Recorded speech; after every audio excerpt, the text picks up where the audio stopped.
Our next two speakers are Kelly Huennekens of Ernst & Young and Laura Gitman of BSR, which many of you know as Business for Social Responsibility. They will each present their special reports. Then we've asked them to discuss their topics with each other and then to answer questions from you. So after Kelly finishes, please hold your questions until the joint Q&A period. So now I'd like to call them both to the panel. First, it's my pleasure to introduce Kelly Huennekens, who is Assistant Director of Ernst & Young's Corporate Governance Center. She researches and analyzes corporate governance trends and issues. It's also my honor to introduce Laura Gitman, who is Managing Director, Advisory Services for BSR. Laura spearheads BSR's New York office, working with multinational companies. She also serves on BSR's Executive Committee. We'll hear from Kelly Huennekens first, then Laura Gitman. Kelly, it's all yours. Thank you. Well, before I start, I have to say, please forgive me if I cough. I'm getting over a round of pneumonia and bronchitis, and we're going to see how this goes. But basically, the most exciting thing about today, for me at any rate, is that we're finally entering June. And we're finally entering the last round, the last couple weeks of proxy season, when more than 80% of US companies, publicly traded companies, have their annual meetings. And investors vote on management proposals, such as on electing directors to the board, and on shareholder proposals, including on environmental and social topics. And as you may know, these can span a wide area of issues, from animal welfare and animal testing to nuclear energy, food and product safety, corporate political spending, corporate and board diversity, and so forth.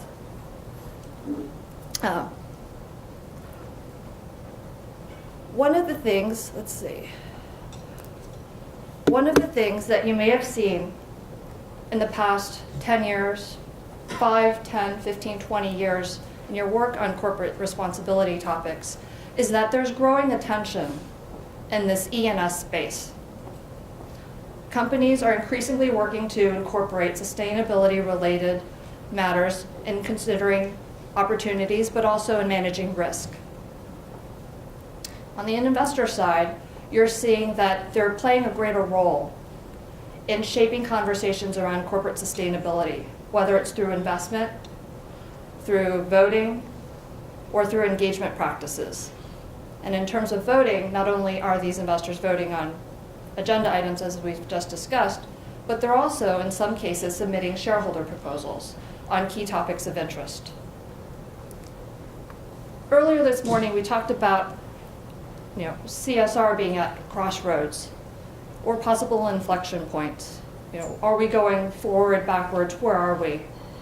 Well, the IRRC Institute, which is a think tank on responsible investment, considers where we are to be at a place where there's a fundamental change going on in the perceived legitimacy of E&S topics. And one of the things they did recently was, last summer, they reached out to us at the EY's Corporate Governance Center to ask us the question, what do prominent E&S proposals have in common, if anything at all?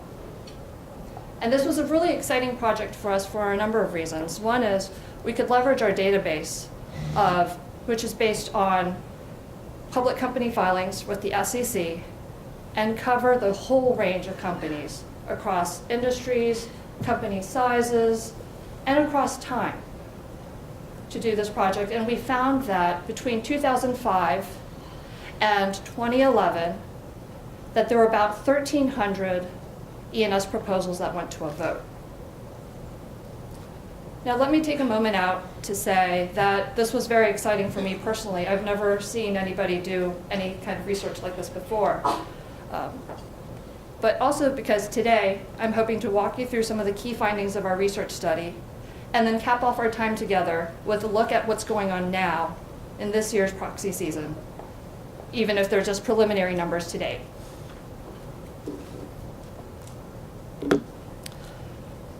Basically, what we found is that vote support, or generally the ENS proposal category as a whole, increased in prominence during this period. You can measure that in terms of the number of proposals filed. They increased from representing about 30% of all shareholder proposal topics, and that includes anything from board to compensation, anti-takeover, so forth, to 40%, and being the largest shareholder proposal category, which is a great indicator of where investor interests are, at least in terms of one measure. We also saw that average support increased, practically doubled, from 10% in 2005 to 21% in 2011. Now, the numbers seem kind of low here. A lot of people are very unimpressed by this 20% average level. But there are two key takeaways here. The first is that to get to this 20% level, it involves the increasing support of the larger institutional investors who have historically voted against ENS proposals based on questions over the application to long-term shareholder value. The second big takeaway here is that as we're seeing the average support numbers go up, in terms of individual proposals, their support levels are going up as well. And there's a key threshold issue here. I'll talk more about that in a little bit. Let's flip to actually, maybe I won't. Excuse me. Let me go back a little bit. So, as a general category, they've been increasing in prominence. Now, to answer the question of what the most prominent ENS proposal topics have in common, the first thing you need to do is to define prominence. So we did that in two ways. The first is we looked at individual proposals. Which ENS proposals received more than 40% support? The second approach we used was to group them by proposal topics. So we took the 1,300 proposals and categorized them into roughly 25 different groups. For example, put all the animal rights proposals in one basket, climate change and sustainability reporting in one, and so forth. Basically because shareholder proposals are often tailored to a specific company's circumstances, it's more helpful in some cases to gather them up in groups and then analyze to see what the implications are for a specific topic. All right, so now to the next slide. We found that there were three key characteristics that were commonly held by the most prominent shareholder proposals. The first is targeting. Proposals that were voted at proposals with higher levels of vote support. We can go back to the issue of the threshold. 40% supported proposals we consider to be the highly supported proposals. They tended to be voted at companies where investors had perceived concerns over board performance issues.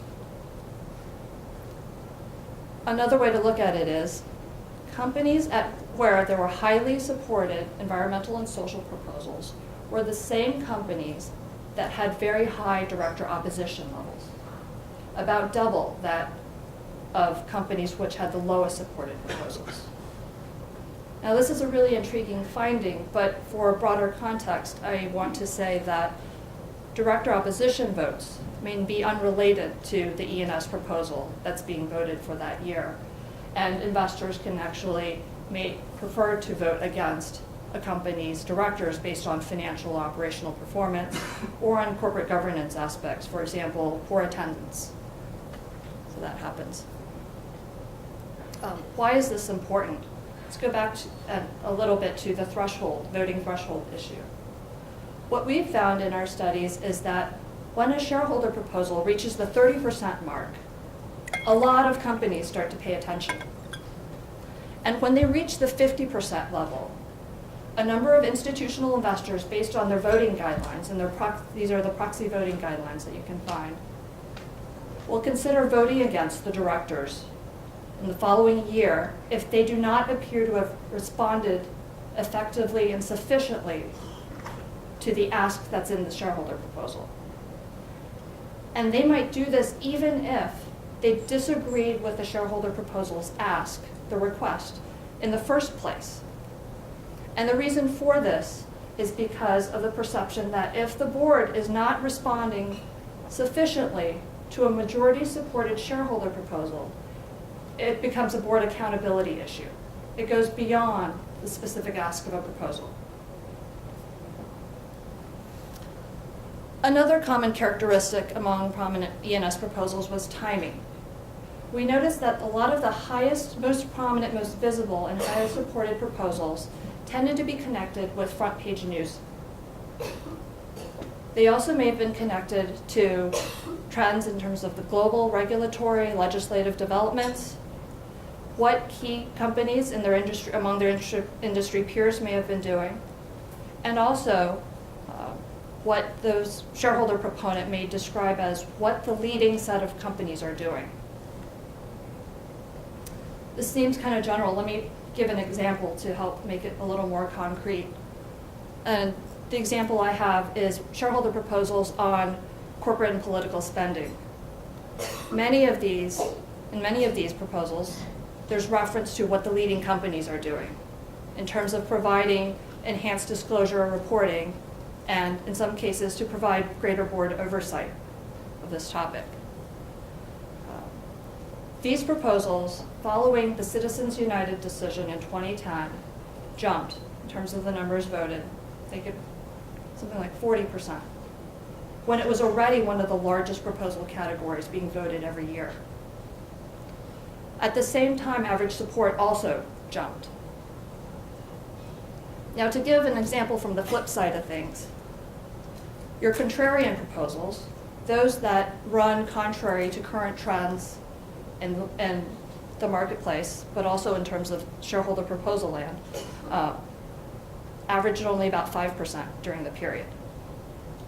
And examples of contrarian proposals include those proposals that basically ask the companies to dial back in terms of their efforts to mitigate greenhouse gas emissions, or even dial back on areas such as diversity and inclusiveness. So, a couple data points of note there. A third of the biggest characteristics that we found was the proposal sponsor, who the proponents were. Now, when we analyzed the 1,300 proposals, we looked at who filed them and grouped them by rough categories: individual investors, labor pension funds, faith-based investors, so forth. And what we found was that the SRIs, the socially responsible investors, and the public pension funds, including folks in our backyard today, the New York City and New York State retirement funds, were the most prolific filers of the shareholder proposals during this period. We also found that among the different investor groups, their proposals, and this is where they're the lead filer, there's often co-filers and multiple filers behind and backing a specific proposal. We found that theirs tended to be associated with the highest average support levels as well. One example there is if you look at the subset of proposals that received at least 40% support, SRIs and public pension funds accounted for a majority, 60% of these proposals. It's huge. Now, I also have to note, though, that the sponsor does not necessarily determine level of prominence or voting support. As one example, the operational safety and accident risk reduction proposals that came off after oil spills and explosions in Mexico and California in 2010, those first-time emerging proposals received an average support straight out of the gate of around 24%. Just incredibly high historically, looking at the world of shareholder proposals. And those were primarily sponsored by the labor pension funds. So it's a very dynamic and nuanced space, but I wanted to put that in for additional perspective. There were two other characteristics that we found, although to a lesser degree, among the most prominent proposals. And one is the characteristic of what happens when you're resubmitting them. the resubmissions, and also proposal terms, what the proponent asks for. So talking about resubmissions, you'll see that even among, this again, let me pull us back for context again. Average total voting support for an E&S proposal is around 20%. So that they even get to 40% is quite significant, and it's not an everyday occurrence. But what we found is even among the group of proposals that received at least 40% support, that when they're resubmitted at the same company the second time, average support levels for these proposals went up by an additional 8 percentage points, which is just astounding. Now, subsequent submissions yield mixed results. But what we're seeing is that it appears that the broader investor base is paying closer attention to what's going on at the company, what the proponent ask is, especially on the resubmission, and whether or not the company is adequately responding to these proposals. Again, based on their own proxy voting guidelines and their internal evaluation approaches. Proposal terms. Basically what we found is that shareholder proposals that generally ask for increased disclosure, enhanced reporting practices, tend to average higher support than those that ask for specific company action. And our takeaway there is that investors generally are comfortable with a company making its own determination on how best to specifically address the proponent's ask, what the ask is in the proposal. And of course, investors are paying attention, and we're talking about the broader base of investors, are certainly paying attention to what extent the company is addressing the issues or appears to be credibly heading in that direction. Putting it all together, proposal topics that combine all of these key characteristics, but on top of that, also demonstrate high average voting support levels and growth in terms of the numbers of proposals being voted. We get to 3. Climate change and sustainability, and these are proposals that ask companies to first of all disclose or to enhance disclosure in terms of sustainability reporting, or manage greenhouse gas emissions. Proposals for political spending and lobbying, which ask for enhanced disclosure, preferably in a centralized location and so forth, and or enhanced board oversight, and corporate board diversity, which will include proposals asking for greater disclosure, but also potentially have the company consider expanding its definitions of diversity, or considering diversity as a factor in director candidates for the board. So, what are our big takeaways from the presentation, or from the report that we found? One is that E&S proposals are important, and their importance extends beyond that of the specific proposal sponsor. A broader base of institutional investors and a broader and increasingly larger base of investors is supporting these proposals. And we believe that the prominence behind an environmental and social proposal is related to the momentum behind shifting investor priorities on these topics, but also in terms of how a company is changing its practices or the industry. We also saw that basically investors are gradually, but certainly, moving to paying greater attention to E&S proposals as a way to consider long-term shareholder value and how best to get there. So those are some examples of the key findings from our study. If we can switch gears a little bit and look at proxy season 2013, there's 3 things that I thought were really interesting. And again, these are some preliminary numbers. One is that environmental and social proposals are, again, the largest category of all shareholder proposals. And this is not only for proposals that are submitted to the companies, but also being voted.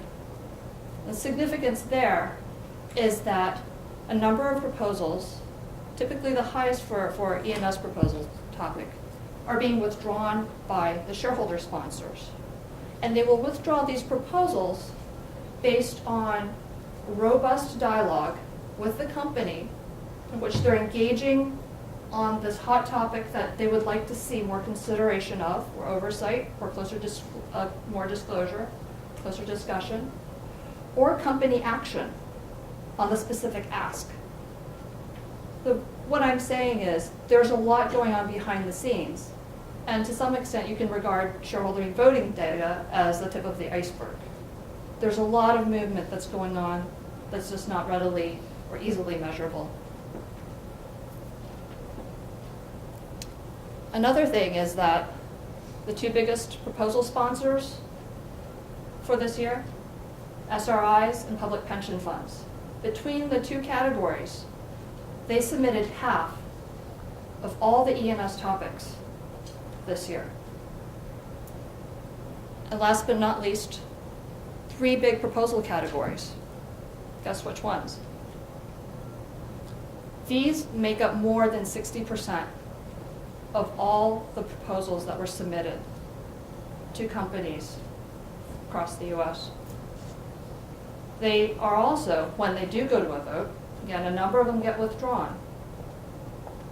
They're also receiving the highest average voting support of all the different topics that we're seeing.